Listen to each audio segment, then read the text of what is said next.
welcome back to Intentional Youth Ministry. I hope you're doing well. Today I want to tackle the age-old question, probably one of the number one questions I get from youth pastors all around the country when I connect with them, and that is this: do I or should I combine my middle school and my high school ministries? Right? You've probably asked that about yourself. Maybe you've discussed this at your church. You've talked about this with other youth pastors. And listen, I get it. This can be a little bit of a complicated issue. And so let me just say this. I understand that there are seasons, right, within the context of ministry. So for some of you, you have just taken on a role at a smaller church or a church plant. And for you right now, maybe you're a part-time staff. Maybe you're a completely volunteer youth pastor. I get it. Totally understand. In the early years of youth ministry, I worked multiple jobs to support my ministry habit, right? So I totally get the reasons why it sometimes can be easier just to say, hey, let's just do it all together, middle school and high school combined. And so I'm not here to bash or slam anyone for how they currently structured and do their student ministries. But what I will say is this: I am a firm believer in doing middle school and high school ministry separate. In fact, from the early days, even planning a church, even when it was crazy and pandalirium, I've always done middle school and high school separate. And I'll tell you why. Actually, I'll tell you this first. There's a lot of churches out there now who just combine, who do them all together collectively, even larger churches. And again, not here to slam anyone's method for doing it. Here's what I will say though. If we're trying to be as intentional as we can about reaching the students that God has entrusted us to reach, I think we need to really think about that, because when I ask guys who have combined and are doing them all collectively together, I ask the question, why is that?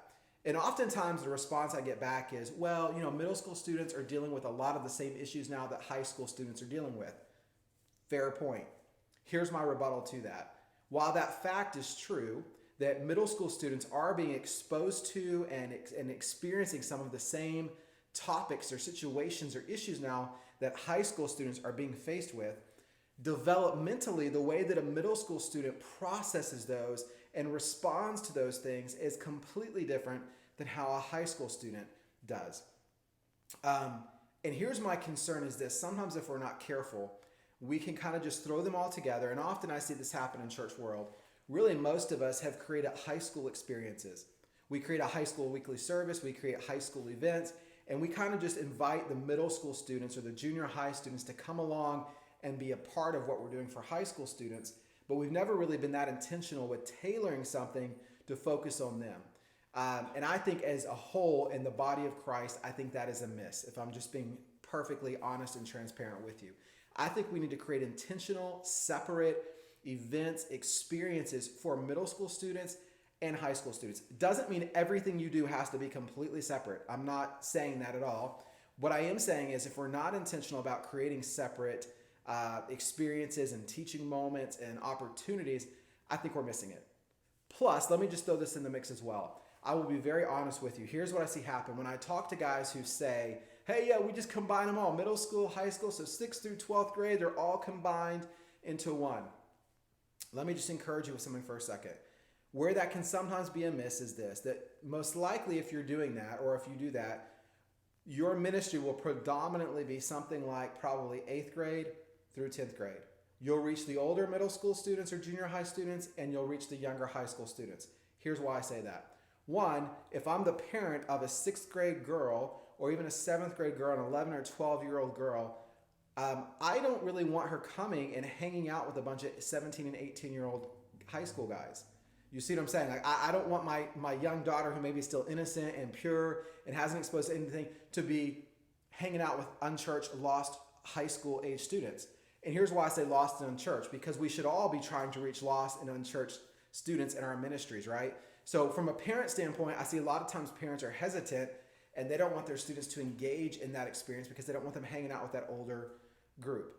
On the flip of that, your high school students, listen, if you've been doing youth ministry for any amount of time, you already know that it can be hard to engage your older high school students. Your juniors, your seniors, it's hard on any given day to reach them and get them engaged in what you're doing.